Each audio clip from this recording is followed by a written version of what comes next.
Loveline is meant for an adult audience.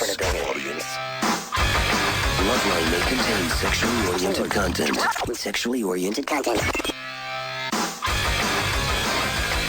Listener discretion is advised. This is Loveline. Loveline. With Adam Carolla and Dr. Drew. Hey, everybody, it's Loveline. I'm Adam. That's Dr. Drew. Phone number 1-800-LOVE-191. Dr. Drew, board-certified physician, addiction medicine specialist. Tonight, Rich Eisen is in studio.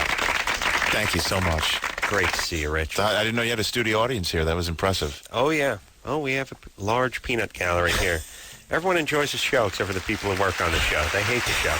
And I think it's me they hate, Drew. There's a bigger audience. I'm pretty sure they're different about you. Yeah. Rich is the anchor over on the NFL Network, which I took a tour of, I was saying to Rich about a year ago, and it's quite a, Drew, new record, only 55 seconds into the show before you hit the thing, yeah. Quite a thing. He usually whacks the mic with his coffee mug. Is that right? About 6 seconds into the show, so 55. I mean, that's a marathon. He was pacing himself. Yeah, this time around. That's very well done. Yeah. At this rate, Drew, you realize you're only going to whack the mic with your mug another 175 times before the show's over. Tonight, I know. It was a special technique, too. I got right under it. Yeah. It really, you know what it was?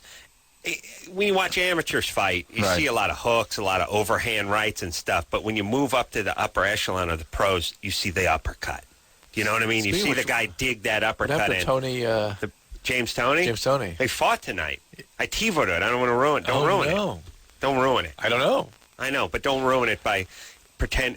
I don't want you talking about it because someone's going to call in and tell me who won. To me, the fight game went downhill when Mitch Blood Green left the game. Yeah. He was my favorite, Mitch Blood Green. Mitch Blood Green was Tyson's arch nemesis. Yes. And it was great because not only did they clash in the ring, they would clash at bars and in the street and stuff. If you remember, there was a late night clothier in New York, Dapper Dan, where they threw down outside of on a street. It's great. Mitch Blood Green, by the way, had himself a serious J curl going. He had the cherry curl. Like there was some serious activator. Yeah, there's serious activator. And I could imagine him going back and his cut man reaching for the Vaseline and then going, "Wait a minute, Mitch." And then just grab a little cherry. There you go. Yeah, everything's sliding off Mitch's head. Yeah, big guy. Did Rick James have that look for a while? Rick had that look for probably 51 of his 53 years. As soon as he had hair. I'm guessing, yeah. I don't think he ever got his hair cut. And by the way, it was always the creepiest thing about Rick James. Okay. Rich Eisen's here, Thank you so everybody. Much. All the great years over at ESPN and now blazing his own trail over on the NFL Network. And I was thinking, obviously there's money involved and there's moving and sunny California, getting away from Bristol, Connecticut and everything. But is the idea was it attractive to get in on the ground floor of something? Sure, absolutely. It was a great opportunity to just start up something for the number one sport and the number one organization in all of sports, basically. And they wanted to start something up in L.A. Yeah. And get out of central Connecticut. Which is nice. That's nice, but I totally listen. I don't know what the number one sport is, but in terms of friends of mine wanting to watch, it's football. Good. I mean, it should be the number one sport. I love football. Yeah. It's the best. Always have. Always thought baseball. I can't stand when people get all nostalgic. I can't stand when Bob Costas talks about when he drinks deep the aura of the game. Yes, and Billy Crystal. Billy Crystal. By the way, normally you got to weigh at least 150 pounds to be a blowhard. How can these two blow so hard at $135? You know what I mean? Shut up. Yeah, your dad took you to a ball game. Shut up. Jesus Christ. You know what I was thinking about? Compensation you're at? I'm angry. He's venting. Never took him anywhere. One goddamn preseason Rams game my dad took me to. Some idiot in his office had the dignity to give the tickets away because, I'm not going to go to some stupid preseason Rams game. That's the only sporting event I ever went to with my dad. I'm not. Is that your favorite football team, the LA Rams? Okay, there's many things we got to talk about. First off, I get endless S from cousin Sal, Jimmy's cousin, Jimmy himself, and all the other a-holes over there at Jimmy Kimmel Live, because I'm a Rams fan, because I grew up a diehard Rams fan, Yeah. and then they moved, and no other team moved in. So you're still a St. Louis Rams fan? Well, Yes. don't say that. Don't put those words No, together. and obviously I can see that they've got to you, Rich. No. I actually know some people in this town who are actually St. Louis Rams fans. There's a lot of them. Here's A my lot of point. Here's my point. All right. Now here's what I got to say to Kimmel about that. Kimmel was always a Garvey fan, and he liked the Dodgers, and then Garvey went over to the Padres, and he rooted for the Padres, Right. because he was a Garvey fan. Here's my whole thing. Here's what I keep telling these guys. Give me a team then. I don't have a team. That's right. Who am I supposed to start following? I They're hear like, you. well, San Diego's pretty close. Please. Everybody in this town, by the way, it's incredible. I work in an office. There's tons of New York fans, the Giant fans. There's there's Pittsburgh fans. There's Dallas fans. There's nobody from Los Angeles who lives in Los Angeles. So it's this bizarre hodgepodge of sports fans. And where else but Los Angeles could you get together? We'll go to Kimmel's house on a Sunday. There'll be 18 guys there representing 18 different teams. Watching as many games they possibly Can you imagine that going on in New England? No. Imagine 18 guys showing up. There's one game on. It's whatever the Patriots game is playing. Cousin Sal created quite a stir at the Super Bowl this year with the at the media day. Pretended to be a kicker. He was John Casey. Oh, He went on the field as John Casey, the kicker of the Carolina Panthers, with a big blue ski cap on his head. I remember I was working in the. We had a live show at the live media day on NFL Network, and I was up in the stands on our set, and all of a sudden I saw a guy who looked just like Cousin Sal wave at me with this big blue ski cap on and running down on the field in a full Panthers uniform. And I'm like, my God, that was Cousin Sal. And then sure enough, I find out later that it'll be a potential cold fully day. Suited up. Yeah, it could be a cold day in hell by the time he gets credentialed again for the next Super Bowl. Somebody would just have to. He's like wearing a target on his back, being suited up. Let me like say that. this. It was silly. It was just- But I mean, you might put him in you want to put a shoulder in it. Now, let me tell you something. I'm convinced. Here's how Cousin Sal's going to die. Chokehold.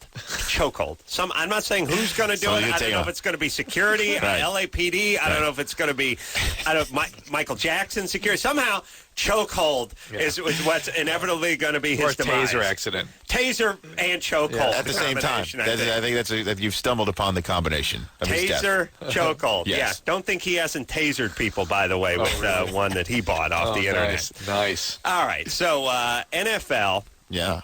The NFL network going strong, doing good.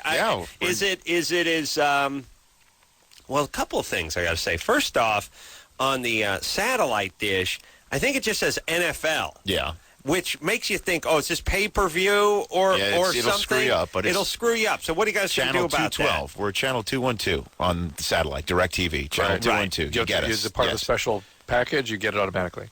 You get it automatically. With DirecTV, you get us automatically. Excellent. Comcast, digital cable, you get us automatically. Excellent. Charter communication for all those out there. Adelphia people are playing hardball with us right now. Yeah. We got to take them out at the knees with a stick. Don't worry, I'm going to send my... Do you need to take care of them? I'm going to send Mitch Blood Green over there to rub some relaxer on him. Yes. And then beat the crap out of him. And like a sissy and a homo, he ran. It's the famous Mitch Blood Green. Yeah. It's got to be nice to be known for antagonizing Tyson. Yeah. Like, who are you? Oh, I'm the guy who used to call Tyson out and then scrap with him in the street about 4 a.m. in Brooklyn. That's like...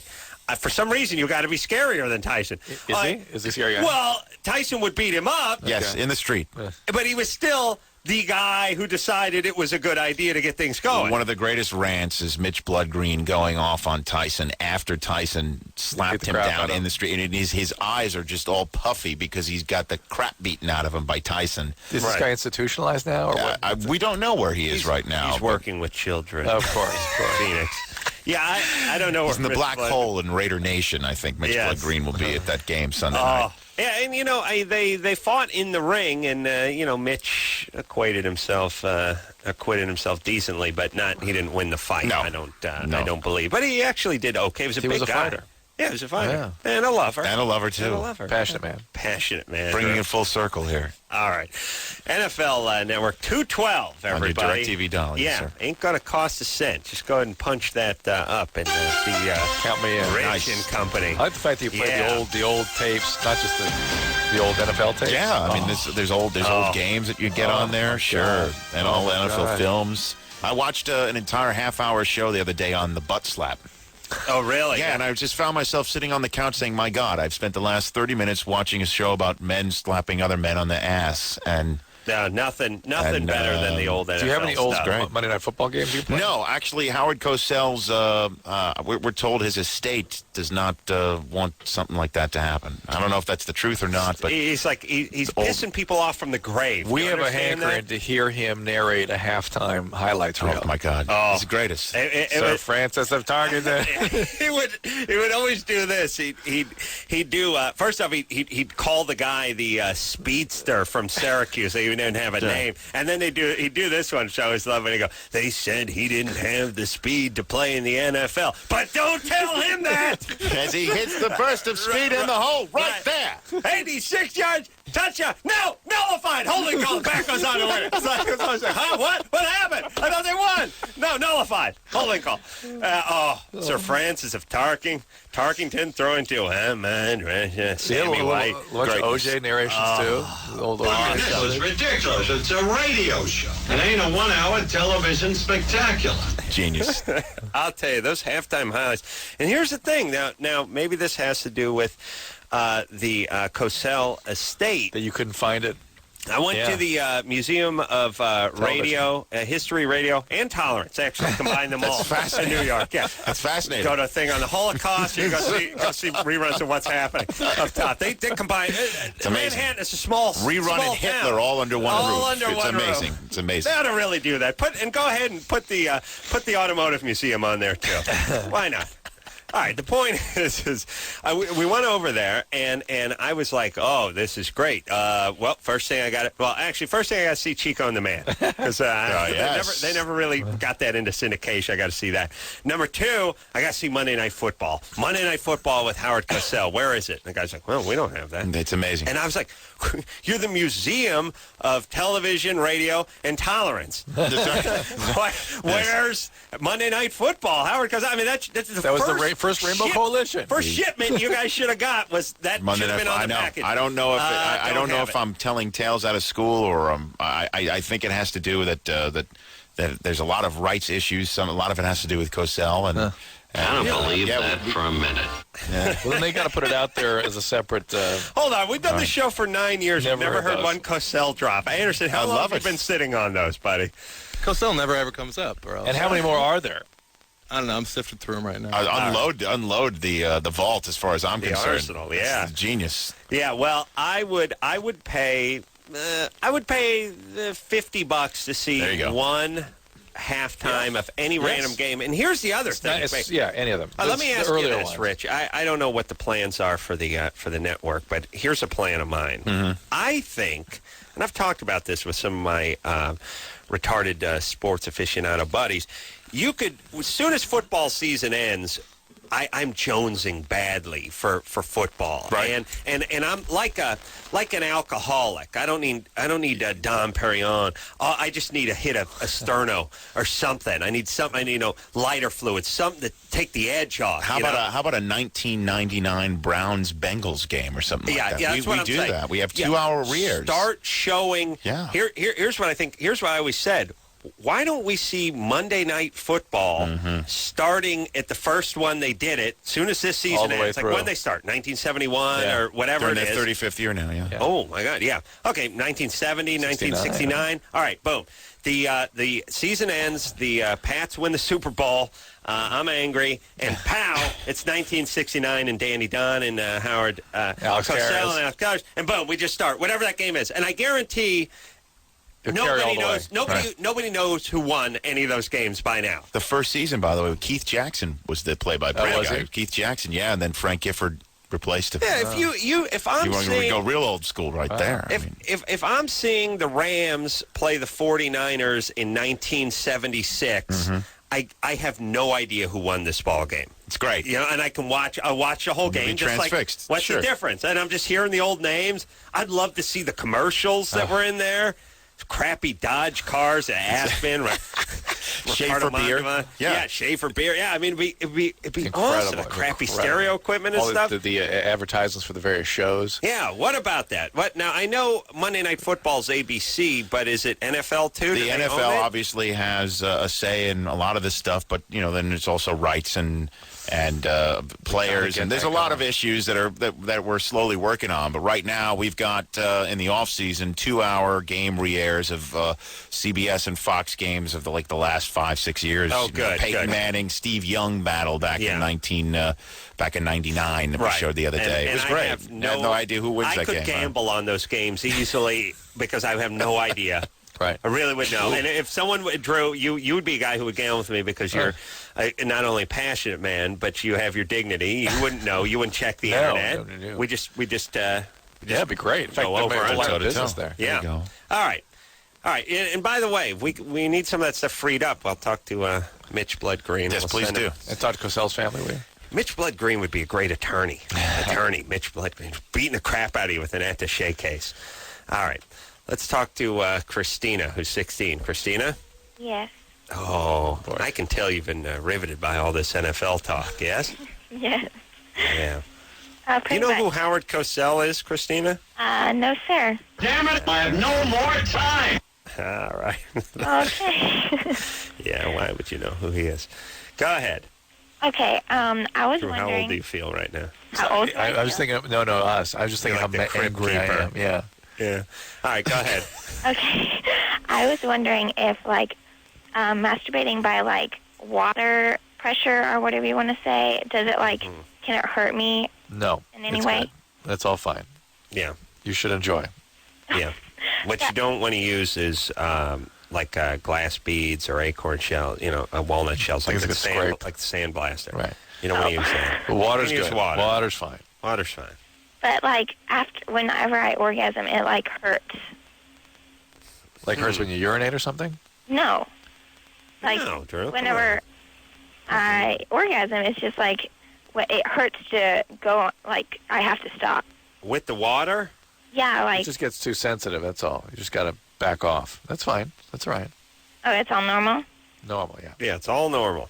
And, why can't I, get off when I finger myself? It doesn't do anything at all. Hold on a second. Yeah, I was thinking about Christina and like a lucrative phone sex type gig, and I think the vocabulary's there, but we need some work on the delivery. Yeah. You know what I mean? Yeah. I'm really hot. Poor Christina. My panties. A lot of people can't even do what she does, especially at your age. You're way ahead of the game. Yeah, you're way ahead. Way ahead. Don't ask for more right now. Don't You're grow up fine. too fast. You're fine. I just got whiplash from the Segway. Yeah. Really. By the way, I mean, Really but from Cosell to a water pick. Yeah. My It's God, like what being, happened to me? Being T-boned by a tractor trailer. Loveline. You're sitting there in the Is that what it is? intersection. Is that what it is? I just got Lovelined? Is that what it Yeah, is? that's what happened. Very good. Christina? Yes. You're All right, fine. you're fine. Just You you're okay? Good. You're good. Okay. All right? You Thank you. sound like the son from King of the Hill. Really? Yeah, you really do. That's not a compliment. Let's Get to the sex. All right. Okay, thank you. Okay. I believe that I'm a slut. Anderson digging deep tonight. Yeah. Cosell and the son. I'm trying to think of who else I can bring up just to see if the guy's... How is there no Mitch Blood Green now? Yeah, Give me some Stewie. Bob. All right, leave him alone. Let's talk to Unacceptable. Tracy. Let's talk to Tracy, who's 24. Tracy, Hi. what's happening? About 3 years ago, I contracted the herpes simplex virus from my ex-boyfriend. I had one outbreak at that time. It was very devastating. And obviously, ever since then, I have not had an outbreak, but I have, pre-symptoms, the tingling and very slight. Just, I think I'm about to have an outbreak, but I never do. I haven't had one since then. Are you on any medication to suppress the outbreaks? I have taken Valtrex, but it makes me sick. Is that the commercial where they're kickboxing? Kickboxing or maybe surfing on wheat. I don't know. Right. Let me say this about these commercials where these chicks are working out. Does every chick have her own blimp hanger to work out in? There's no one else around. There's just a ring in the middle. They have mats. They have mats. Her and her taekwondo instructor and a weirdly lit thing working out with the guy. What kind of gym is this? Go ahead and put somebody on a treadmill behind you. That's all. Yeah. And look, I don't want to see. Well, she has herpes, so nobody else can be there. Oh, there's a shame. There's a shame factor. Yeah. Except she's not ashamed. Yeah, she's living her life. Yeah. But she have to be kicking the crap out of, Bataka pads. Hey, Tracy? Yeah. And you don't hear the simplex anymore. It's just herpes, right? Well, it's a simplex type. But Tracy is so angry that she has to bring out every detail about this. Oh, really? virus. Are you angry, Tracy? I'm not angry, All right. but I do I'm still continuing with my question. All right. That's that okay? not angry. That's not angry. How dare you, Adam? How dare you? All right. Drew decided you're angry, and now I'm starting to agree with him. So go ahead. All right. Where's your dad? He's in Texas. Aha. And you're in Indiana. Yeah. What's he doing down there? He's on military duty. Uh-huh. Do you love him? Sometimes. You ever do anything bad to you? No. He never hit you or anything. No, he hit all my brothers and sisters, but he never hit me. Interesting. So he's not the kind of aggressive, rageful guy. Yeah. Right, How do you? the military. Well, that's where some of that anger we're picking up All on right. come from. So there you go. Okay, so what's the rest of your question? Okay. The rest of my question is, now I haven't had any outbreaks, but I know I have this virus, and I know that I can pass it along to someone, if I have unprotected sex. And ever since I broke up with my ex, which has been a while, every time I feel like I'm about to have feelings for someone, I draw back. All I think about is, oh, God, this poor guy, he's going to have herpes one day, and I'm never going to have kids, and it's just this whole downward spiral of just doom, sort of, and I don't know how to tell someone. Why do you, well, hang on. No, I'm going to kill myself. Why does she go to the never having kids thing? I want to straighten that out. I don't know. She thinks she's going to give him herpes. I know, that's the point. Not going to happen. All right, not going to happen. What happens with kids? They get like for the most part, racing stripe, or what happens? Sometimes, but for the most part, they have less of a problem than we used to think, and they can do C-sections if there's any That'd evidence. be horrible, like a herpes stripe going all, starting at the crown, Mark of going distinction. all the way down the kid's foot. Yeah. Coup de sab. So what about it? So they can take care of that. Yeah, that can be taken care of. She's not even having outbreaks anymore. I know. The problem is she's so ashamed of this that she's completely just beating the crap out of Let me herself. cleanse her for a second. Tracy. How do I tell people? Yes. You're all up in your head, baby. If a guy's into you, Tracy, he'll break through a force field of herpes to get to you. That's right. So- I will so climb you a guys- mountain of I'm herpes gonna- to get to the woman I love. Right. Mount Herpes. You been there? I have. It's a great place to visit It's nice. this time of year. Yeah. It can get a little crowded, so you got to make reservations. I know. It's beautiful. 4-star. Yeah. But I'll tell you, put your food in a tree. A bear will get it there. Tear it all Mount up. Herpes. Mount Herpes. It's a great song, Anyway, too. so she. All right, I'm done with that, Tracy. Yeah, but she's angry and she's up in her head and she's making a self-fulfilling prophecy out of not being. I mean, she I know. sabotages everything. I And know. really, Rich is sitting here and he's thinking, what do you know? They asked, she had a herpes question. Why are you all up in her grill about her disposition? But that's all we do. Yeah, you just... You just hear the We read voice. You just hear the voice and you read them. yeah, It's how they so, make us so feel. much is in the voice. Yeah. No kidding. It's how they make us feel. when they Tracy's tell us angry.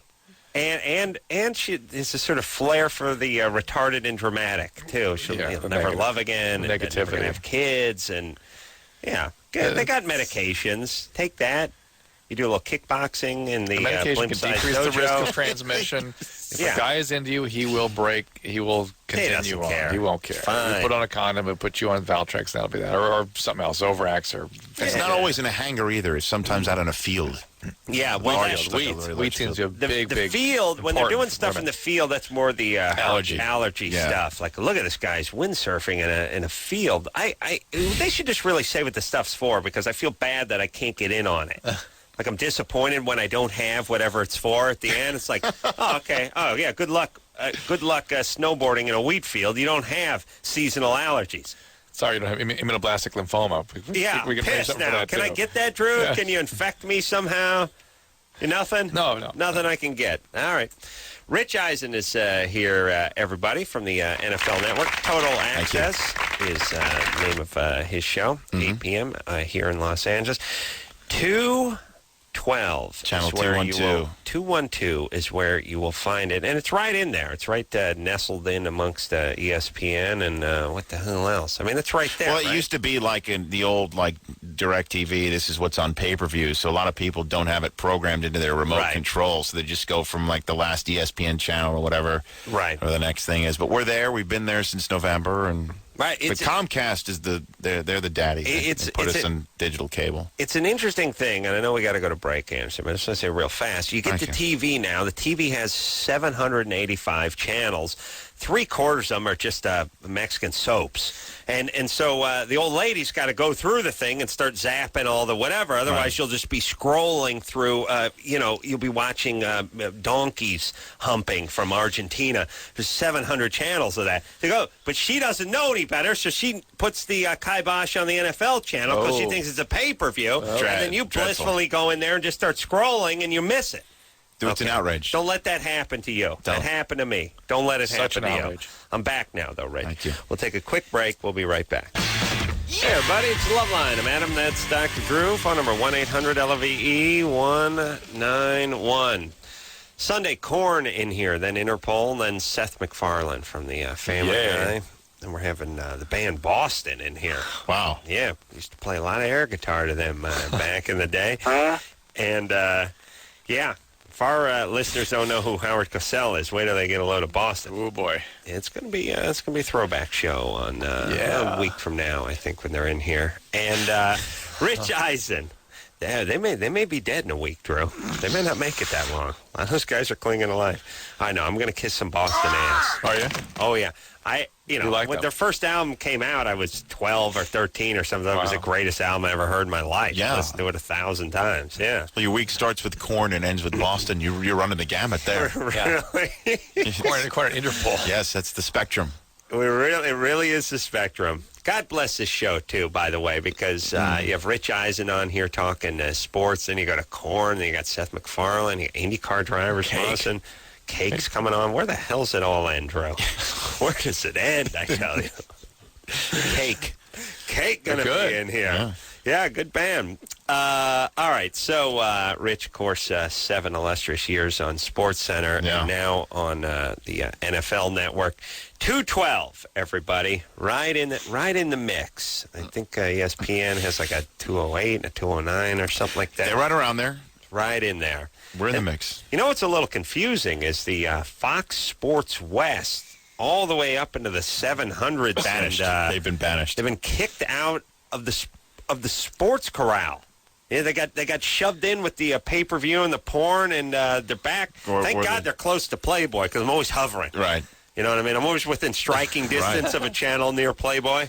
Right, they're right near that like that cool jazz channel and stuff like that. Right around there. They're way up. Your salsa, you just go to channel 653, and by the way, your Angels covered. Not until you start scrolling through the satellite music thing to try to get to the other side do you realize how many goddamn forms of music there are. It's like, all right, they start big. It's like, okay, country, all right, classical, R&B. Then it's like salsa. Then it's Mediterranean salsa and it's Greek salsa. It's like, what? There's 40 kinds of salsa here, and then it's easy listening, and then super easy listening, and then Latin easy listening, and contemporary jazz, and everybody's got jazz. an easy listening. Yeah, it's like, it's 350 kinds of music here, and 300 of them suck. Come on, stick to the main stuff. And not even, stick to the stuff I like. That's what I'm saying. Does anyone really listen to contemporary salsa? No, I just love your facial expressions. You don't even say, you're just reacting. It's great for radio, though, isn't it? It's fantastic. It is great. Yeah, and then the thing is, you put them on TV, and it's just like looks like a chalkboard, just with nothing on it, just a blank slate, just one of those dry erase boards that just got wiped down with a handy wipe. Not blank, it's frozen. It's frozen. It's different. Right. Quiet cool. That's right. All right, yeah, that's one of the stations, by the way. You got to go. Oh yeah, it's like Quiet Cool. Quiet Cool. It's great. It's right near Fox Sports West 3. Oh. Yeah, the Fox Sport. Yeah, right. There's the N's and 2s and 5s. I can't figure. I'm trying to find a Dodger game. I can't. I was trying to tape the James Toney fight tonight on Fox Sports West, and couldn't. My wife, she evaporated it from the thing. I had to go back to the main thing and put the thing. Oh man! You can restore evaporated James Toney fights. Yeah, amazing. Yeah, you bring the channel back. Oh. I gave her a whacking like Mitch Bloodgreen, I'll tell you that. She got to learn, Drew. You don't mess with that. All right. Callie? Hi. 17? Hi, Adam, Dr. Drew, you guys are my idols. I love you. Wow. Anyways, I was calling because I think I might be a sex addict. Mm-hmm. All right, tell us more. Tell you more. I just got out of my 8th rehab about a month ago. For what? This time around it was meth. No, you're an addict. Sex is about 80% of the time. Sex is part of it. And when you're in your disease and doing the crazy things that addiction makes you do, sexual acting is often part of that. And if you are not actively engaged in recovery and trying not to use, you'll also see people do sort of thrill-seeking sex. 80% of addicts. 80% of addicts have sexual addiction features. I frequently run into the 20% that don't. Yeah, I know. Dormant. Just addicts. Those are the only ones I ever saw. So you may not be peculiarly a sex addict. It may just be part of your addictive. Are you a trauma survivor? Are you sexually abused growing up? No, I'm not. Another thing is that I'm only attracted to like a significantly older men. You weren't sexually abused? I was not sexually abused. Both my parents are therapists. That's abuse right there. That is abuse, definitely. But it's funny, you don't sound like a trauma survivor. You don't make us feel like that, but certainly you're an addict. And so why isn't recovery taking hold for you? I don't know. I just don't think I'm done. And well, there you go. Getting into you know what, Kelly? Yes. All right, there you go. There you go. Are you done? I would be angry if I was done doing drugs at 17. You know? My prime drug years are ahead of me. Very difficult to treat people under 20. Yeah. It is. Really difficult. But in a way, it's easier because they're more pliable, right? I mean, like a bone breaking heals better in a young person. If you can get it to take. They keep running on it. You get a worse, longer-term problem. Callie. Yes. Do you know who Howard Cosell is? I don't know who Howard Cosell is. I'm sorry, but I got to talk to Callie some more. Hang on. Oh, and Rich has to smash his head in with a coffee mug. That's okay. I'll just hit the mic with it. There it is. Go ahead, Callie. I know the difference between veal and venison. Okay. You know the difference between veal and venison? Yes, I do. All right. Can you name all members of the band Korn? No. Sorry. Okay, I liked them when I was about 13, but... Can you name one? Can I name one? Yeah. Nobody has dreadlocks, I can tell you that much. Oh, by the way, how old are we that she was into Korn when she was young? That's right. But she was way back when she was 13. Yeah. She's into Korn. They're playing. You hear them on the classic rock stations. I'm getting depressed. She was 13 when she was into Korn. That was back when? Way back in the day. Oh, Drew. No, stop. Callie, listen, one thing I've noticed about people getting ready to get well from addiction, there's two things that really get people to make that change. One is when you believe you're going to die. And I don't think you believe that yet. I went into meth-induced psychosis on a Greyhound bus, and I started freaking out and thought everyone was trying to kill me, and I wound up being stranded in New Mexico.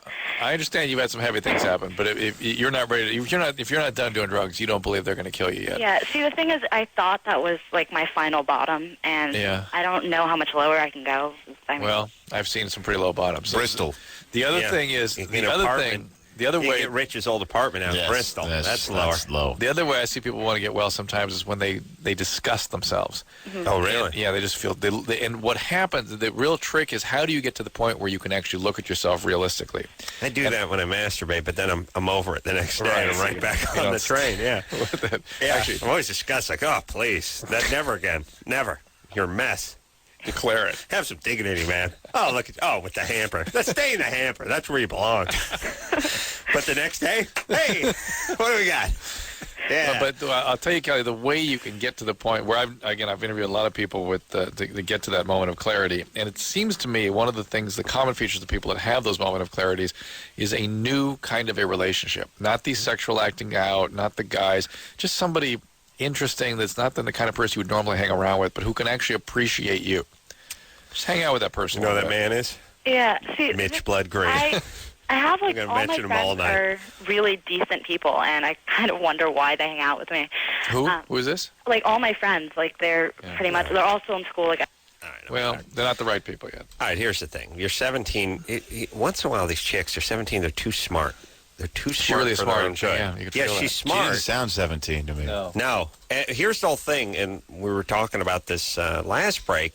First off, you sort of sound like what you are more than how old you are or what your education is or what color you are. You sound like, when you're angry, you sound angry.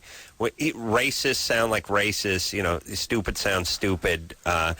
Everything sounds like sort of what they are. And she's 17, but she sounds, because she's been to rehab 8 times, she's an old soul. You know what I mean? People that grew up fast, have seen a lot, have been through a lot, they don't sound, when they're 17, they don't sound 17. I mean, we talk to women that are 22, but they have 3 kids, and they're on their second divorce, and they got the crap beat out of them when they were 11 by their stepdad. They sound like they're Vietnam nurses, you know? I mean, they sound like they're women in their 40s.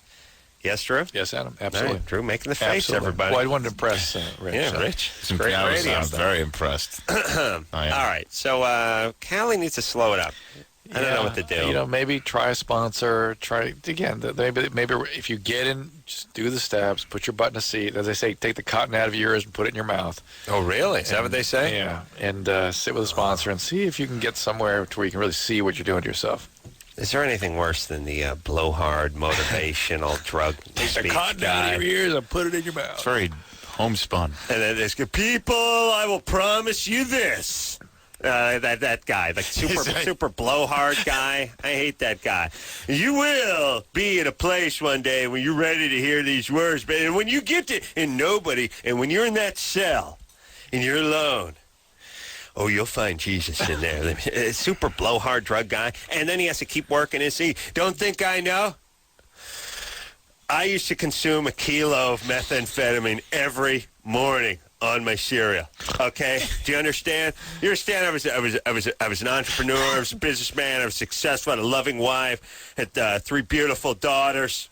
Lost it all went up my nose. And I didn't care. I like that. What do we got to do with those guys? This is the same guy. He's balding, but he's got the ponytail. He's blowing her. He's sort of, you don't want to F with him because he's got big forearms and he seems blustery, but you still think he probably doesn't have much wind and you could take him, you know. And he makes you a lot of promises, does this, tells you how much you think you know everything now. He thought he knew. It sounds meetings. Yeah. No, I know the blowhard. I thought I knew everything too. Oh, no, you couldn't tell me anything. You sound angry. Sound angry. I'm that good an actor, right? Very good. Rich Eisen here, everybody. We'll take a quick break. NFL Network, 212. Don't let your wife evaporate it. We'll take a quick break. We'll be right back after this.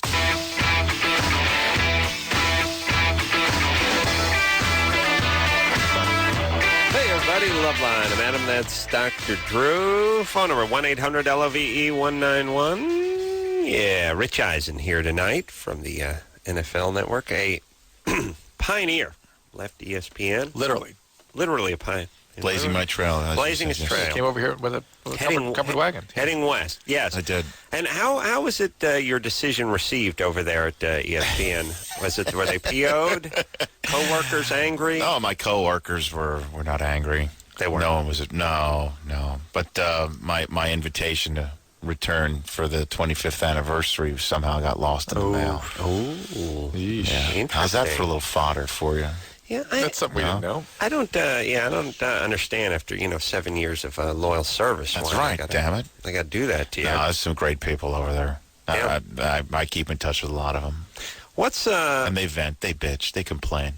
How much of the Sports Center is on the teleprompter, and how much of it is off the cuff? Most of any time that the anchor is on camera, it's mostly prompter. But after that, it's all off the cuff. You get when you're direct to camera, it's prompter. When you're direct to camera, it's prompter, and when you're doing your highlights, you get something called a shot sheet that describes all the action in notation form, and you just ad lib from there. Oh, I see. Right. Fact, right. My first Sports Center that I did, which was in March of '96. It was a March Madness. It was a round of 32, so there were so many games coming down, and I remember There were like 15 highlights that I had, and I only had one shot sheet walking down. The rest are brought to you in the middle of the show, and you ad-lib. Wow. And I remember I thought to myself I could wet myself, or I could go out and actually do something. So thankfully I chose the latter. And wet yourself. And then I wet myself afterwards. Okay. And then I called Loveline. I like when you have to come up with different words for wins. Yeah. Like when it's like Villanova over UCLA, Boston College tops Connecticut. Yes. I guess as you keep going, eventually I start running. And you could just say wins. Yeah, I'll go with beats. That. Yeah. Crushes, wax. Right. Yeah, just keep going. If you can do a little alliteration, Shellacks. it's nice. Shellacking is nice. You like that one? You rarely hear about a team being varnished, but shellacking is very popular, and it's really about the same stuff. You know what I mean? Buffed. You don't hear buffed. You don't hear buffed. It is funny, like the shellac. I mean, that's just good free advertising for shellac. Whereas, like I said, the varnish people really dropped the ball on that one. Yeah, they've lost out. I can start that, at the NFL Network. I'll tell you. The Packers varnished the be good. The Colts this weekend, maybe. I don't know. What they do. Yeah, you could. I could work that. I could work a varnish in for you. Eventually, it's going to work into the Packers Thompson water seal the Colts, and then people are going to start getting suspicious. Some friends of mine out here in L.A. are big Godfather fans and want me to work in the line. They're animals anyway. Let them lose their souls somehow into a sports broadcast. And I don't think that's going to be possible. Well, that's but you worked into a Loveline broadcast. I did actually. There you go. How about that? All right, let's talk to. I want to talk to Kevin with the man boobs. Yeah, always funny. Kevin. Yeah. 18. Right here. Yeah. Man boobs since 14. Yeah, since about 13 or 14. How to get rid of them? How to get rid of them? It affects my confidence with women and stuff. You know what I'm talking about? Yeah, I do know what you're talking about. And he's got quite an active, you got quite a life, raft too. Yeah. All right, Cyrano. Smoke some pot. You smoke a lot of weed, Kevin? I started like a year ago. No, but Kevin. I had them before that. I hear you. I hear the pot laugh. Hold on. I like the part where people tell you how they hadn't done whatever we accuse you of doing long ago. Before, like you get pulled over and the officer's like, "Have you been drinking tonight?" Well, if you'd pulled me over last Wednesday, officer, like about noon, stone cold sober. Tonight, well, it's a different story. Yes, I'm S-faced. Yes. I know I speak clearly for somebody who's S-faced. Kevin? Yeah. All right, so, no, I mean, yes, you do smoke pot, but before you didn't. Yeah, I didn't. I had them before. You mean you weren't born smoking pot? You didn't smoke pot your entire life? From out of the womb. There was a time when Janis Joplin didn't drink. You know what I mean? Yeah. Yeah. Or do heroin. Yeah. But here's the deal. Kevin. Yeah. Chris, you know Janis Joplin? Oh, you do. Oh, good. Who is she? Howard Cosell? What? Janis Joplin. Good. Yeah. Good. Okay. It still sounds bad? I thought you said it was working all right. That's all that. That's Howard. That's Howard. But, I mean, what is he doing? He's probably taping Sports Beat. Yeah. I'm watching Sports Center, actually, but... All right, Kevin. He's watching it right now? Is that what he's doing? Yeah. Kevin. Be All right, watching Kevin, here's the deal. The man boob thing is something that usually comes on in young males around 13 to 15. It sometimes goes away on its own. Obviously, you want to keep your weight down. That will help it out. If it doesn't go away, there are surgical procedures, liposuction, things like that can be done. Sometimes they actually have a plastic procedure that has to be done to take the breast tissue out. But the one thing you can do for yourself immediately is stop smoking pot because that tends to add to it. Yes. All right. Plus, you get stoned, look down, and see a C cup, you're going to freak. Or you yell, freak out. You can give yourself a good feeling up. Oh, that's you. That's you. I would immediately put on a bra and then go right up it. You know what I mean? And then you'd be disgusted. Declare you're never going to do it again. Never going to do it. He should stop watching Sports Center and watch NFL Network, which is the network of man breasts.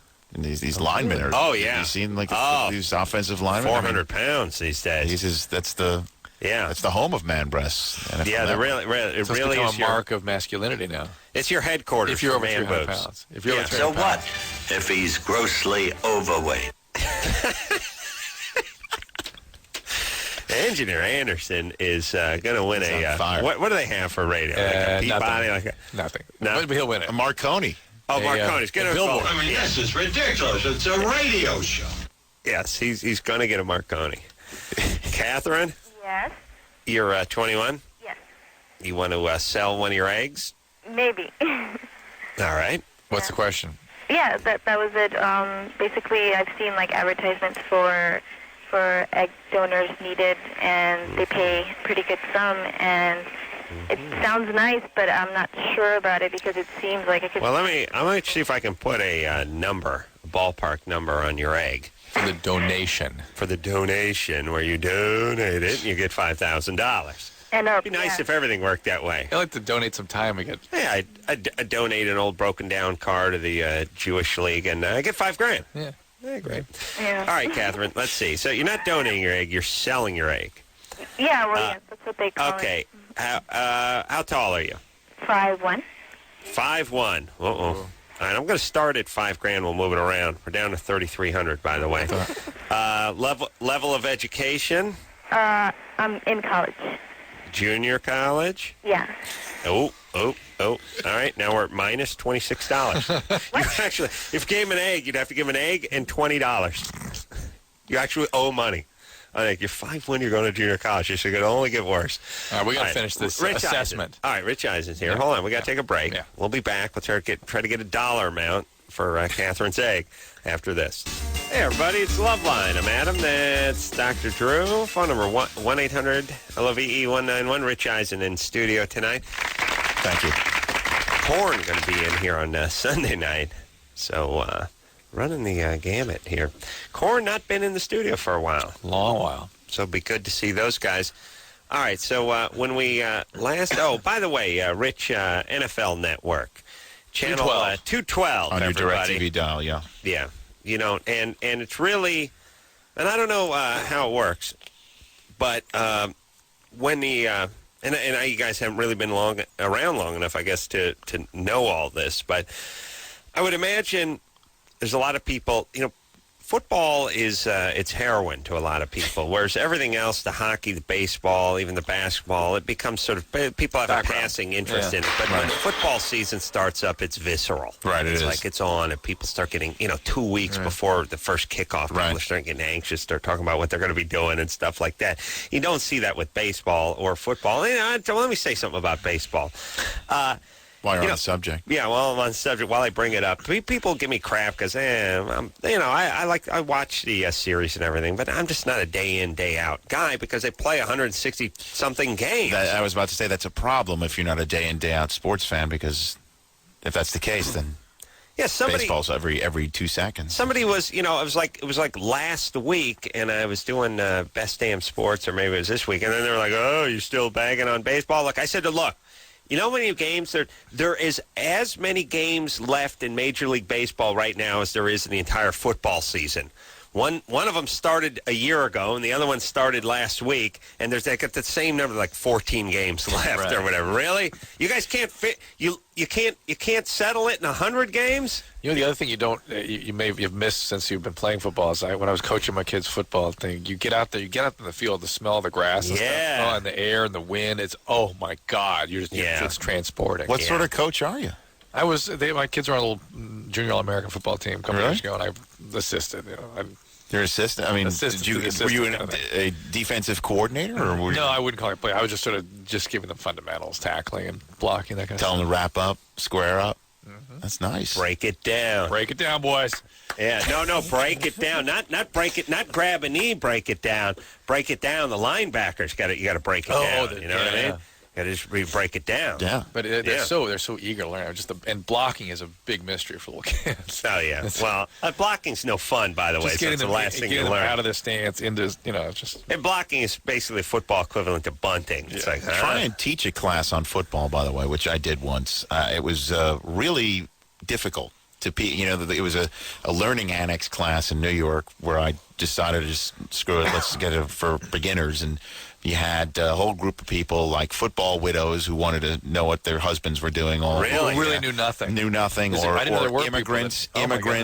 And there I was, talking about, seriously, just explain the game to somebody who has no clue, like first downs and yards and third down and holding and declining penalties and all that stuff. And I would start getting angry. What was funny is the guy in the back of the room was sitting there with his arms crossed, staring at me, and about 40 minutes in goes, "You're not doing a good job of this." And I'm like, what do you mean, sir? And he goes, I know the game of football. What are you doing here? He said, because I want to make sure my wife is being taught by somebody who knows what he's talking about. Oh, my gosh. And I'm like, well, listen, if you would have spoken to your wife for the last 20 years, we wish you wouldn't have to come here and be taught by a guy you think doesn't know anything. You know, what a guy. Have you been breaking it down at that point? I was at that point. At that point, I was like, my God, what was I doing there? But it's not easy teaching that game. It's pretty whacked out to somebody who has no idea. What did you expect? Let me explain this, too. You have to, especially if you have a son, teach him. There's a couple things you need to teach your son. He has to be able to throw the ball and not look like a homo. Yep. That's number one. Baseball and football. Let me explain what happens later. Baseball and football. Baseball and football. Let me explain what happens later in life. You get a job. You start hanging out with a bunch of guys. Next thing you know, there's a company softball game. And all the buzz Monday morning around the water coolers with a fairy you throw like. That's horrible. The other thing, too, is it's all in the footwork. Not knowing the just basic rules of baseball and football. Well, here's the guy. Okay, I'm just talking about this guy. What about this guy? This guy gets the endless razzing. He hits. He's legging it out to first base, but gets beat by the throw because he holds up. He doesn't want to go past. Right. Yeah. Go past. Right. That's the guy. It's like, where strains his knee. Did you grow up in a kibbutz strains his somewhere? knee by straightening it out into the first base. Right. Yeah. That guy. And then the next time you tell him, look, no, run through. You can run through and turn around and come back, but he turns left and walks back. And then there's the a-hole who tags him out, and he's angry too. It's like, okay, all right, Mitch, come on, let him back on the back. He turned in. It's like, I know, but he doesn't even know. Folks are from Sweden. No, he's out. I like that guy because someone doesn't know the game, and it's his fault. He should have. That's why I asked about Cousin Sal. Did he play football in high school or anything, Cousin Sal? Yeah, I think he did. He did, yeah. Okay. Because somehow he seems like the kind of guy, if you got all suited up, you just want to put a shoulder into. Yeah. For some reason, you just want to. You want to throw a shoulder into Cousin Sal like you want to go, yes, oh boy, to like a fat lab. Yeah, you know what I mean? You just want to grab him, start shaking his belly, and knock him down, and start rolling him around. Yeah, if he were suited up, I would have to tackle him. Well, he would have to tackle you too, and then that would be a problem. There wouldn't be though. That's I'm just saying. When you see, Marilyn Manson, you don't need to put your shoulder into Cousin Sal. You treat him like a lab. I was recently asked by Jimmy to show up and do the play-by-play of his mock Olympic event with the superheroes. He dragged off the street on Hollywood Boulevard, and they wrestled Superman against Spider-Man or they're something like that. Very Batman. pathetic. It was Batman against Superman, and Cousin Sal was the ring announcer. Oh, I can see that. I remember now that I can see. One of my favorite parts was about 5 minutes before this took place in the broadcast. He was out pacing the hallways, practicing his lines. That was my favorite part. He's a total pro. I can see that. It's consummate. Consummate pro. Yes. Yeah, it never stops. Comfortable in the skin. Yeah. Here we go. He walks around Kimmel's house. Kimmel's work, by the way, with his hand down his pants the entire time. That's nice. Yeah, that's a nice move. Entire time. It's quality info. Catherine. Okay, so Catherine, you were assessing the price of her. Oh, eggs. she wants to donate an egg. You were down $24. 26. 26. Negative 26. That was 5'1", junior college. You're 21. Yeah, you're 5'1". You're going to junior college. Beautiful. Great. All right. Santa Barbara City? Huh? Santa Barbara City College? Yeah. Okay. All right. So you plan to go to UC Santa Barbara or no? No, I'm sorry. It is a city college, but it's from Miami, not from here. You're going to junior college in Miami. Yeah, I'm on vacation. So it's a commute. She's on vacation. Oh, you're on vacation. Yeah. All right. By the way, do you live in Miami? Do you have to go on vacation? And if you do you have to go to a beach city like Santa Barbara? Well, it's just a different kind of vacation, more of a opportunity vacation here. I see. Okay. Care to translate that for me? No. All right. So we're down to minus $26. What are you talking about? Who cares? How much? I'm going to deduct $1 for that. For not being articulate. You now owe $27 on that egg you're going to donate. Keep going. All right. How much do you weigh? Like 103. 103. Yeah. All right. You're petite. Yes. Oh, petite. All right. Cup size? Because hold on a second. Now, we've just broke even. We're at $1.89. Oh. We're $1.89 now. Okay. What's your cup size? It's a B. B. Mm-hmm. All right. We're now back into the red. Yeah. You were down a little bit. I was hoping for a C. You owe $4 now. Nationality? Hispanic. Hispanic. Hello? Yeah. Well, Adam. Engineer Chris is half Hispanic. By the way, I think that's the half of him that decided his earliest class at junior college should be noon. But anyway, I don't judge. I can't judge. Now, here's the point. Here's where I got to deduct just a couple for the Hispanic thing. Why? Because the market is flooded with Hispanic kids. Okay. We can get them cheap. Okay. You see what I'm saying? It's a market force. Premium. Yeah, it's a market force. The market will bear. Nothing to do with Catherine, just a pure market issue. Absolutely no judgment on the people. It's a supply and demand. And very macroeconomic look to this. Here we go. Keep going. Give me the price. No, it's. I'm just saying. There's a lot of them around. Okay, good point. Okay, so now we're down. We're down. Catherine. Mm-hmm. Yeah, we're down about $185. Okay. What else? Let's see. Anything good? Was your dad a pro wrestler from Mexico or something? I'm looking to pad at this point. I have more of an artistic background. Oh, it could be good. Artistic. What do you got? Painters and musicians. Oh, I like that. Paint. Okay. Good. All right. You're a painter yourself? No, filmmaker. Filmmaker. Ah. All right, so I'm going to push you back up to minus 22 because of the artistic side. What sort of films? I guess weird ones. I don't know, like just weird abstract. Weird. Okay, that's going to drop you a little bit. So nothing worse than that artsy crap that others pretend they like or get. All right, you're minus $115. So Catherine, if you went in to donate an egg, you got to bring a checkbook. So, and you wanted to know, was it safe? and it is reasonably safe, but they will. Listen, I had to pay to donate my sperm. Of course. I gave my sperm, and I gave them $14. Yeah. They should do that in college. And the scary thing was that there were good-looking blonde guys that were getting paid. Right. You had to pay up. And nappy-headed. I got the monobrow. They couldn't contain your sperm. They all jumped out of the jars. Hey, you're running down the street. I had to pay, yeah. So, Catherine, here's the deal. You wanted to know if it was dangerous at all. And, yeah, there's some risk to this. They have to hyperstimulate your ovaries. And there's some risk floating around that they may increase risk of ovarian cancer. A rare complication is that they can stimulate the ovaries to the point that they can outstrip their blood supply and actually die. So there can be some fertility issues here. But for the most part, it's a pretty safe procedure. And there you go. But the other thing you ought to consider is the ethical and sort of emotional issues of having some part of you running around in the world. Yeah. For money. Hey, Catherine? It's built on eggs. Here's what you do, baby doll. Donate that egg. Get a couple bucks for it. And film the whole thing. Make a short out of it. Abstract. Abstract, yeah. Single tear at the end. What you got to have is you got to have the film of the laparoscopy where they're sucking the eggs off the ovary. Yeah. So you can get the lap cam in there. Yeah. All right. You ready? We got a question for Rich, by the way. Carlos? Yes. 26? Oh, yes. What's up? Hi. Carlos, you have brothers and sisters? 2 sisters, no brothers. All right, 3 of you? Yeah. See what's driving the price of the Spanish egg now? Yeah. Spanish omelet, we call it. Yeah, sorry, Carlos. Go ahead. Okay, well, I just want to say, first-time caller, big fan of the show. Just kind of wanted to throw in an insight as far as you were saying earlier about the Monday night plan. All the games going. I was thinking that's a great idea, but I think we need to dedicate more time on as far as just individuals, including like Emmitt Smith, more Dallas Cowboy time, more running back time. Mm-hmm. Well, it's funny how people, a lot of the guys, Cousin Sal, by the way, we're dedicating the show tonight to his memory, because he will be killed by a police stranglehold at some point. And a taser. And a taser. Combination. Classic combination. I think his heart probably will have stopped before the taser hits him, but it's going to be one of those things. Well, the taser could start it up again. Well, that's true. Sal is a huge Dallas Cowboys fan. Mm-hmm. And by the way, he has the temerity to make fun of me with my Rams. By the way, Sal's from Long Island. Yeah, exactly. He's a huge Dallas fan because I know he was they won. Because he was 11. Here's his reason. Here's a reason. They're America's team. How dare you? America's team.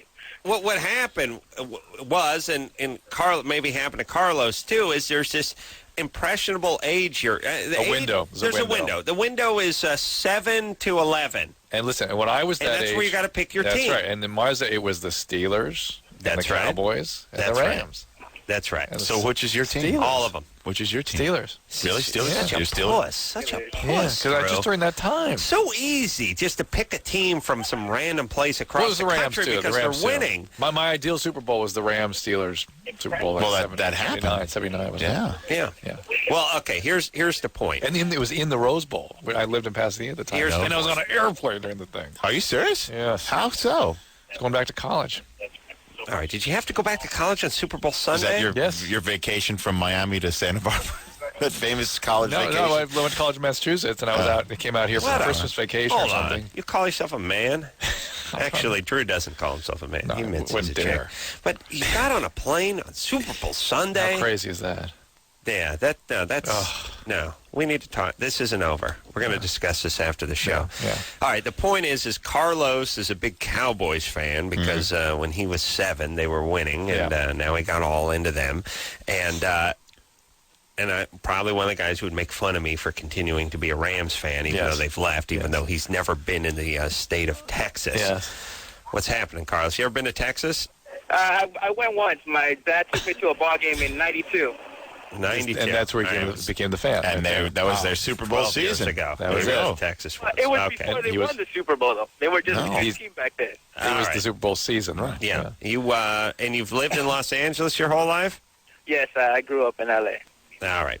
So your question to Rich is what? Well, actually, I want to make another argument too. Well, my question was I wanted just more as far as more team insight, kind of like what they do on HBO behind what is it, the HBO Hard Knocks?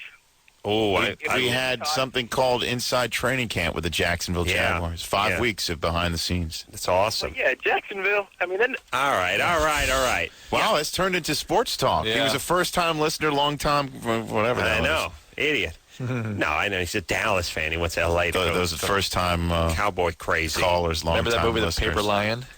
Yeah. Oh, yeah. No That's the ultimate reality show right there. When I went to the Dallas Cowboy training camp when I was in high school. Did you know? You did? Yeah, they had this program where they took like the top 2 or 3 guys from every team in the CIF or something, and you got to go visit the Dallas Cowboy training camp. You went to Texas while you were in high school? They were out here. They were in Oxnard. Oxnard the whole time. Really? They're back here now. They always were out here, and then they went back and whatever. They're here again. Yeah, went down there, had lunch. Wow. Watched game films. Wow. Lunch with like Drew Pearson or something? Tom Landry and Starbuck. No, it was just Danny White here, just past him. But Bob Brunel, what the hell is the middle backer's name? Bob. Ken Norton Jr. told me a great Tom Landry story. Let's hear it. If you had him here, he said that he and Michael Irvin started out at the same time with the Cowboys, and they were all excited. Oh, they did? Yeah, they did. Ken Norton Jr. and Michael Irvin. I thought he went from there to Frisco.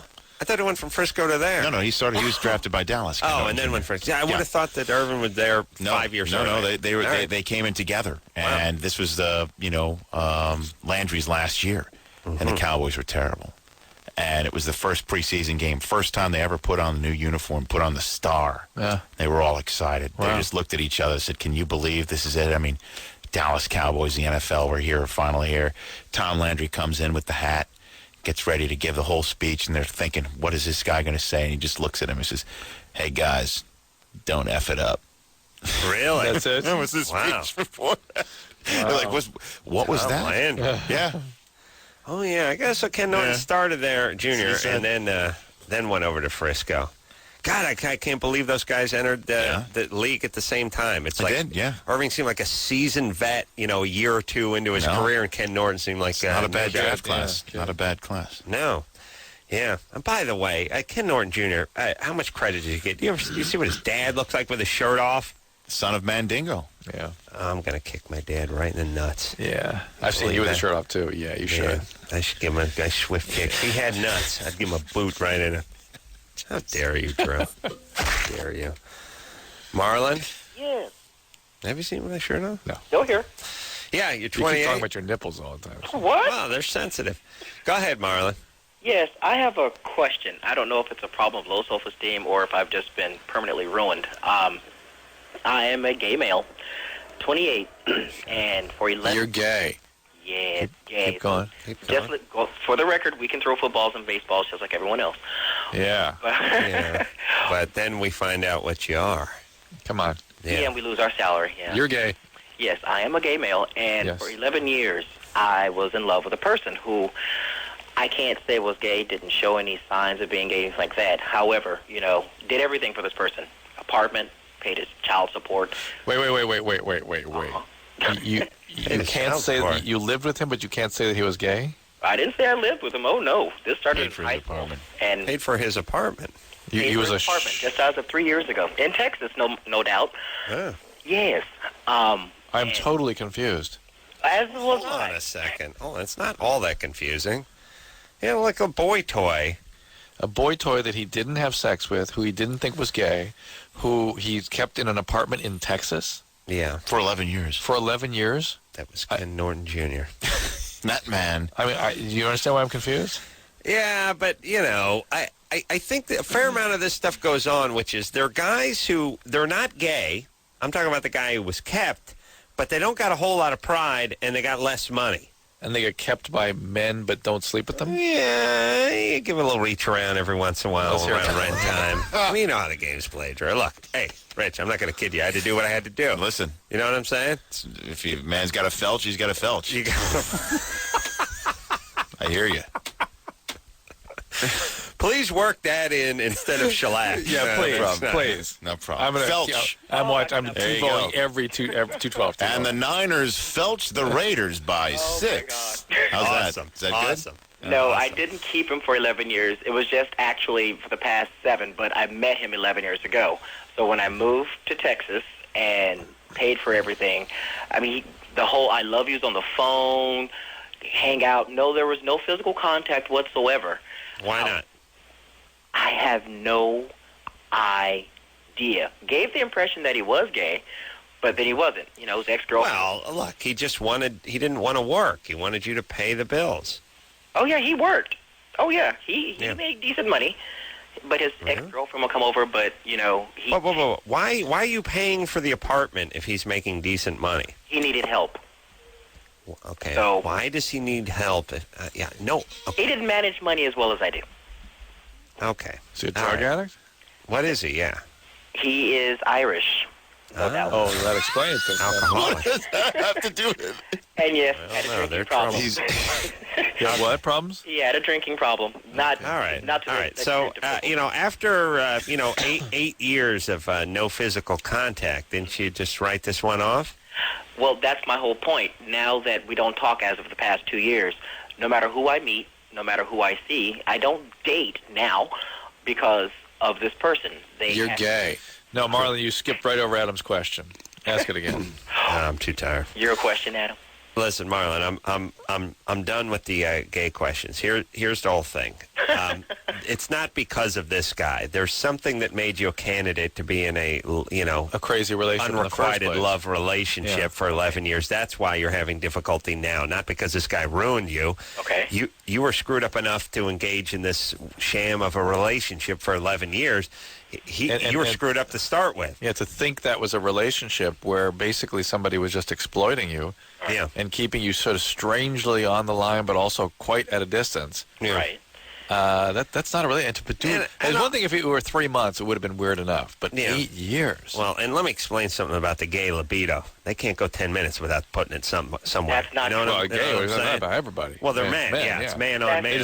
They have the option to do that. Man. Drew, we would be 69ing right now if we were gay. I would have your sack mic'd up so we could do the show, and that's how we would do it. It was like every night. Where's Drew? I'm 69. just dumping coffee into my mouth. We'd just be on the floor. You mean you're a man of passion? I am a man who's receptive to passion, yes? Yes.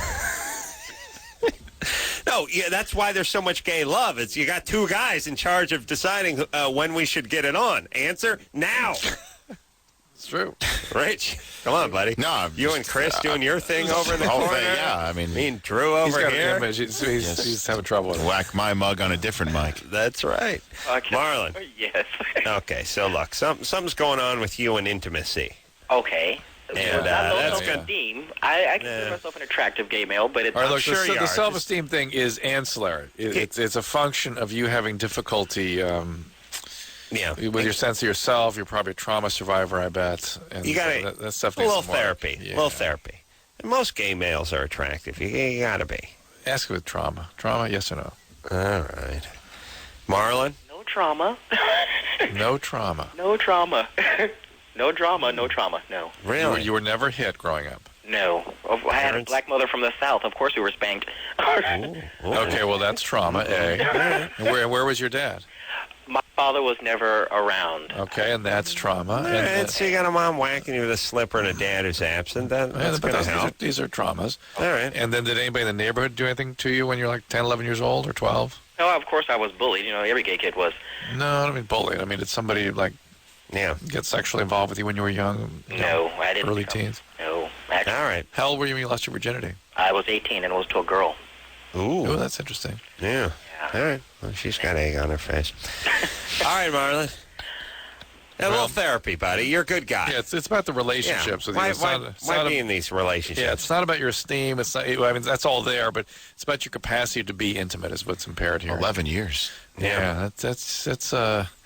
You're into longing. We got to take a break. Being into longing is not being into intimacy. I'm going to throw it to break. How it would sound if you and I were gay, Drew. Go. And we were, mic'd up in our position. Say more. Drew, you're close. Rich Eisen. Rich, how you doing? Rich, just hold the thumb up. More coffee. All right.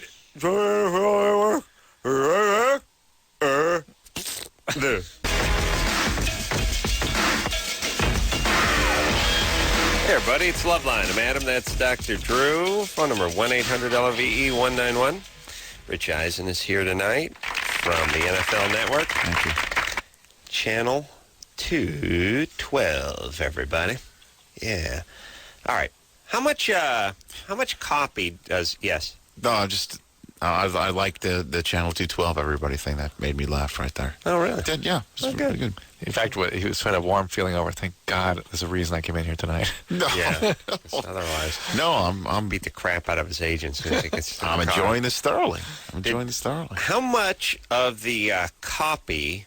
Well, I'll just go back to ESPN days. Sure. How much of the copy that was loaded into the teleprompter was written by the person that was reading every last word? Really? Every last word. You don't get a preliminary thing from somebody you've shaped That's up. the thing. That's the best part of the job. Oh. Is you get to write and create your own stuff. Does somebody review it, producers? Yes. There are a couple of things that there are two instances in which I was edited in my ESPN days. One was I wanted the biggest, fattest picture of Hideki Arabu when he first came up for the Yankees. Right. And my line was, "What's in his sushi? Peanut butter." Right. And they put the kibosh on that. Really? True story. Why? It doesn't sound I too don't bad. know. And then the second time was Pat Bowlen, the owner of the Denver Broncos, was in the Super Bowl parade in his convertible with his blonde wife holding the Lombardi trophy in his hand. And I scripted, "There's Pat Bowlen with his trophy." And I said, "Well, what's wrong with that?" And the issue was that they had to edit in. I wanted them to edit in the shot. Yeah, right. That wasn't already in the tape that was edited. They didn't want to do no, the they didn't want to trophy do that. wife. But I'm like, well, what about that scenario is incorrect? He's holding his trophy. Yeah, sometimes you have him on a truth is my ally on this. You have him on a technicality. Yeah. One of my greatest victories, by the way, and for the man show. Is your underpants victory? No, that was another monumental day. We used to do when we used to do the man show on Comedy Central. Our executives were menopausal women, so it was comical. With the Y chromosome. The man show executives were menopausal women. Yes, they were, and they were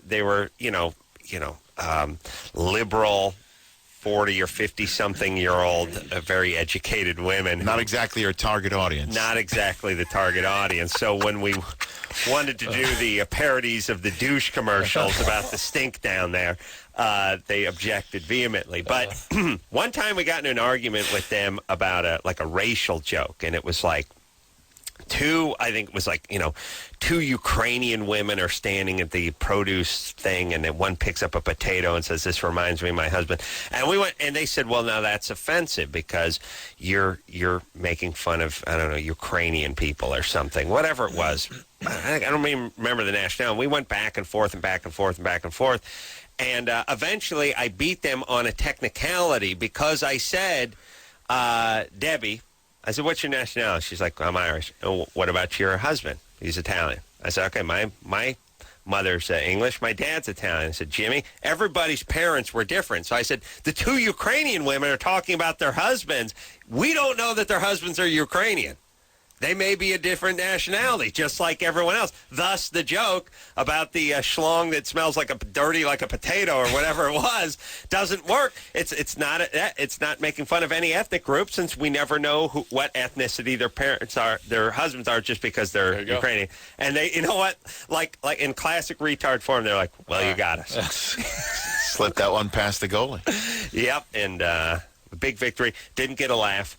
But I knew in my heart. I knew in my heart that was a huge... You knew you lived to tell the story on radio. Huge victory for me. Yeah, so the guys, and on NFL, same thing, right? You write all the copy that goes into the prompter. Sure, absolutely. Oh, that sucks.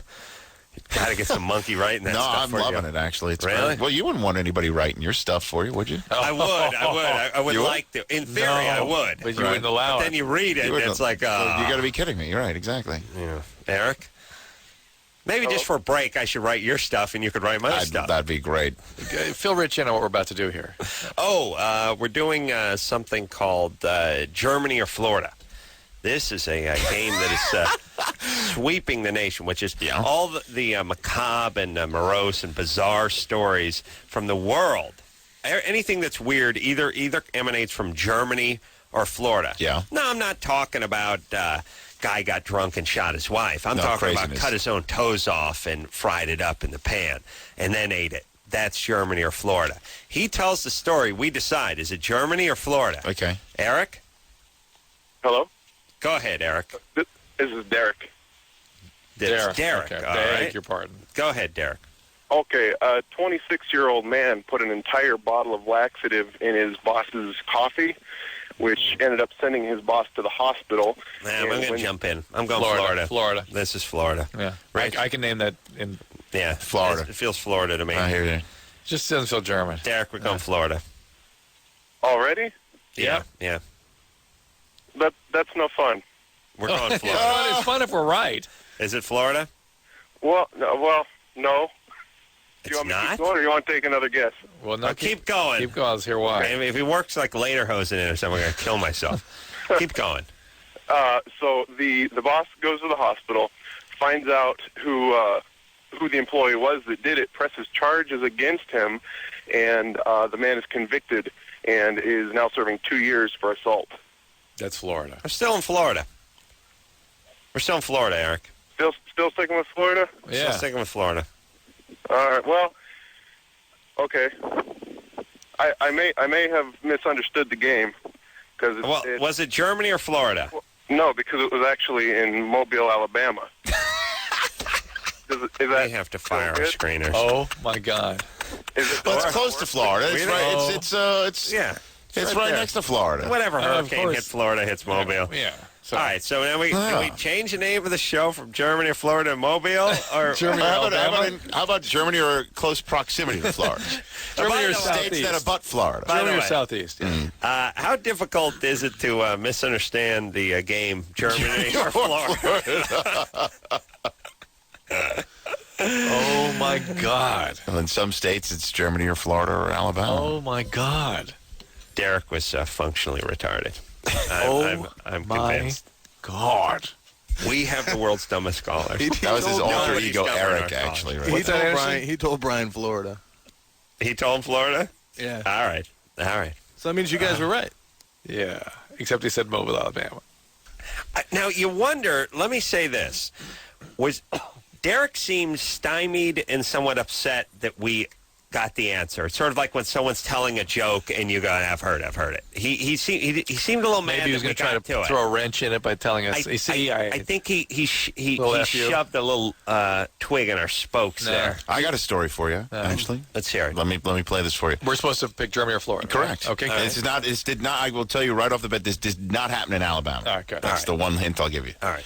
A dentist and one of his patients conspire to fraud in insurance by cutting off one of the dentist's fingers because he wouldn't be able to practice with a mangled hand. Right. So they go ahead and get set to do it. Last minute, the dentist says, "I don't want to do it." They cut off the guy's finger anyway. The dentist's finger anyway. Correct. Even though he Why? protests. What's in it? They're going to share the insurance or something? They were going to share the insurance. Okay. Correct.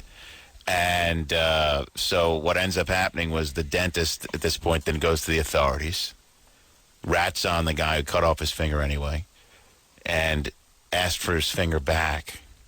The guy's going to bring it back in exchange for some money, and they bust the guy when he brings his finger back. Wow. Is that Germany or Florida? I'm not kidding you right now. I cut this out of a newspaper once when I saw it because it was so freaky. I was leaning towards Germany most of the way.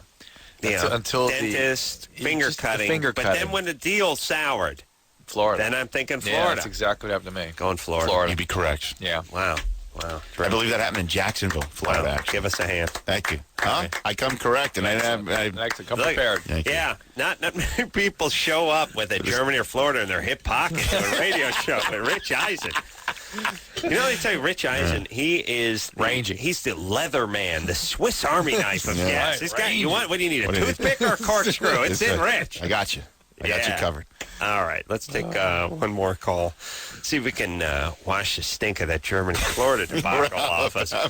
Rebecca? We are batting 1,000 for the Florida Germany thing. We have not lost in like a month. Yeah, we've been very powerful. Very strong. We're very streaky. We're the New York Yankees of Germany or Florida. And believe me, once we drop that line on the chicks at the bar, they go nuts. Payers come flying right off. Rebecca. What's up? What's I'm happening? You're 19. Nothing much. I'm driving home. From where? I have to ask. Germany or Florida? I work at a restaurant in Florida, and I'm driving to Germany, actually. Fantastic. There you go. Yeah. All right. What's up, baby doll? Well, I've been masturbating for a while now. I'm 19. And for like the past 6 months, every time I orgasm, I get really bad cramps in my lower abdomen. Right.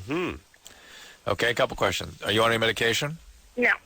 Have you had a history of tubal infections? No. It may just be one of those things. Some people get cramps. The pubococcygeus muscle can spasm, and you can get sort of funky, awful feeling down there. Yeah. Men tend to get that more than women. But really? Yeah. I get a calf cramp every once in a while when I'm trying to pull a hat trick. Yeah. A hat trick? Oh, yeah. It's only when you're by yourself, though. You're not pulling it with somebody present, right? No. Yeah, of course. Why would I orgasm with someone in the room? Well, I mean, sometimes you have to with your wife, but more than once, certainly no. No, you don't go for the hat trick with the old lady. No. No, that's ace time. Yeah. Yeah, that's when it's time to dig deep. Digging deep, seeing what it's made out of. You know what I mean? Trying to turn inside out. They're trying to pull myself inside out. Yeah. Those hat trick days are over, by the way, Drew.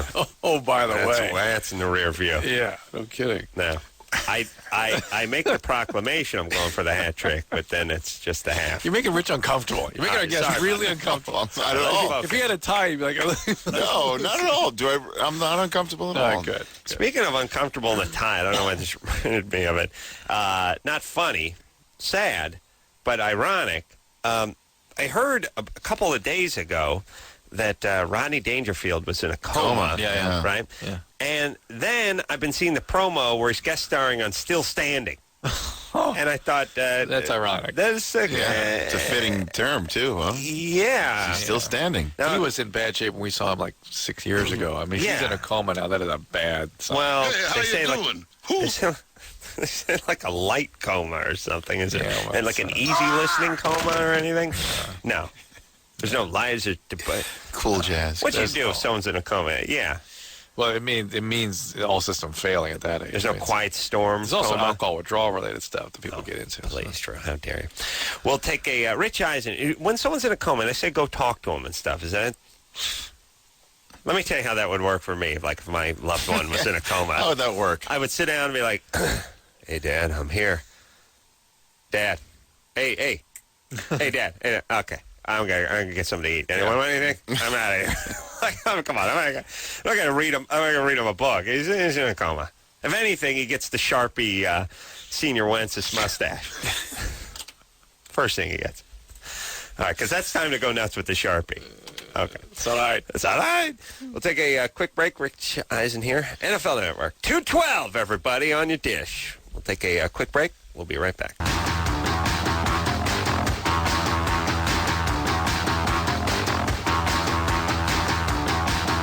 Hey, everybody. Loveline. I'm Adam. It's Doc Drew over there. Rich Eisen is here tonight. NFL Network. And that is channel what, Drew? 212. That's 212. Right. On your DirecTV dial. On that dish. I like the DirecTV couple. Not sure if they're getting it on or not. Good-looking chick. Tanya Memi, is that her name? Yeah. Squirrely guy. Why's the guy got to be squirrely? I love that DirecTV. She's hot. She's just pee whipping the guy all over the place. He's there in a sweater vest telling you what's coming up on pay-per-view. Not quite sure if they're getting it on or they're together or what their status is. They don't seem married. Clearly, he's hot for her. No. Here's the deal. She's there for you. And he's no competition. Well done. Yeah. That's breaking it down there. She is, she's hot. And it's weird how you can start, like, you ever fall in love with chicks from a commercial? Just some smoking hot chick on a beer commercial or a tequila commercial or something. And the chick will never get hotter than the commercial because you only see her for, the commercial's 30 seconds and she gets about 8 seconds of airtime and looks like a goddess for those 8 seconds. You know what I mean? Even if you fall in love with a chick who's on 90210 or some show that's reoccurring, eventually there'll be an episode where she doesn't look too hot. Yeah. That'll be the thing, and then you'll be out of it again. Commercial chicks always smoking hot. They never lose it. That's true. Yes? I can remember falling in love with the Noxzema woman. No, the models at like the Price is Right. You know, showing. Tell me that. Boing. No question. Now they're all Playboy bunnies. Yeah, all of them now. All the Barker Beauties have had to strip in Playboy at some point. Right. Yeah, but he knows what he's doing. But by the way, and speaking of football, it's like, by the time Barker's Beauties get to Playboy, it's like by the time Namath got to the Rams. Right. It's like, okay. Yeah. No, we don't want this Namath. We want Broadway Joe, not the guy who's 64 getting out of the locker room whirlpool tub, And that's the whole thing. It's like, yeah, there's a time period where we want Namath. There's a time period when we want to see them naked, and it's not in their 50s. By the way, he's had the good judgment to stay out of the public limelight. Joe or Joe? You mean after his just lately drunk and unfortunate remarks? He's coming up on a full year of staying sober. Yeah. Oh, is he? Good. Yeah. Yeah. I hate that when guys get a little juiced up, say something funny, and then have to pretend like they're sorry and apologize to everybody. Like Jimmy the Greek? Yeah, Jimmy the Greek got tossed off the air for making a good racial joke. It wasn't a joke. He was... I like I take calls for you. End up bring yourself up. Kristen, 16. Yes. What's up? Okay. From June of last year until January of this year, I was in a relationship with a guy. I mean, our entire relationship was based on sex. And, based on what? Sex. I'm sorry? And? Yeah, we got it. Go. Okay. Go. Okay, so... sex is like an addiction for me. Anytime I'm stressed out, it's like a drug. Okay. And for the last couple months, we ended up breaking up, and I got in a relationship too soon afterwards with somebody else, and we ended up breaking up, and we're back together now. And for the past couple of months, All right, her phone's driving me nuts, and she doesn't pronounce the X in sex. I think she was asked a question about why she went from being hypersexual to not wanting sex, and that is typical of people that have had sexual abuse. They will have a bipolar quality where they will go from wanting it all the time to not wanting it all and shutting down. And particularly, you'll shut down when you actually get in a good relationship. Kristen? Yeah. Sexual abuse? Yeah. Okay, so there you go. Yeah, when I was like 2 or 3, my mom, my mom's a manic depressive, and she took off and left me with my father. And he abused you sexually? Yeah. How about some therapy? Well, I've been in and out of like therapy. I was diagnosed with bipolar disorder. Same thing. Bipolar also. Sorry, so get the bipolar managed. That's a medication issue, and then go to SA. Go to Sex Addicts Anonymous. That's going to be good for you. All right. Sexually abused. Now we got a question for Rich Eisen, by the way. Joseph? Yeah, I want to ask Rich about the Chargers. Yeah, I know. Yeah. Wow. Yeah. What about them? Well, I want to know if they'll be good in 5 years. What does he think? Wow. The 5-year plan, like the Stalin plan of the San Diego Chargers. Yeah. Yeah. I think they'll be good in 5 years. People sometimes talk about the Chargers as though they've been a football dynasty or something because they had a couple good seasons, you know? Yeah. Well, we get it back to the Chargers, get them back. Yeah. They never won a Super Bowl. But they were never that good. They don't have a dynasty. They made it to a Super Bowl and got spanked. They had a couple spanked. good years. Yeah, they had a couple good years with Fouts and, later on with, I don't know who. The point is Breeze is playing well. Yeah, right? he is. And LaDainian Thomas is one of the best in the business. But yeah. Phillip Rivers is going to take Breeze's job eventually. Oh, really? All right. So, could happen this year. Son of Joan Rivers, did you know that? Fascinating. We'll take a quick break. We'll be right back. Well, everybody, that's the show next week. Korn in studio, Interpol in studio. Seth MacFarlane from the Family Guy, Boston, and the Unacceptable car drivers. And Cake next week. Want to thank Rich Eisen. A delight. Thank you. Yeah. My pleasure, guys. 2:12, everybody, the NFL Network. Watch it. No better time than tonight. Possibly early tomorrow morning. I want to thank Engineer Chris for doing a fantabulous job and never disappointing. I mean, never disappointing. Even when it's in a disappointing way, it's not disappointing. He's consistently disappointing. He never disappoints. So he never disappoints. So he's always disappointing. I want to thank Engineer Anderson for whipping his magic fingers all over those potentiometers. And digging Howard Cosell out of his ass. Awesome. Phone screener Brian for doing a great job, even though I'm looking at him now, I'm wondering why he's not doing his job. And junior producer Lauren and senior producer Ann for booking great guests like Rich Eisen. So, until next time, this is Adam Carolla for Dr. Drew saying mahalo. Bad blood between those two. This has been Loveline. The opinions expressed on this show are not necessarily those of the staff, management, sponsors, or this station. The producer for Loveline is Ann Ingold. Loveline is a presentation of Westwood One Entertainment.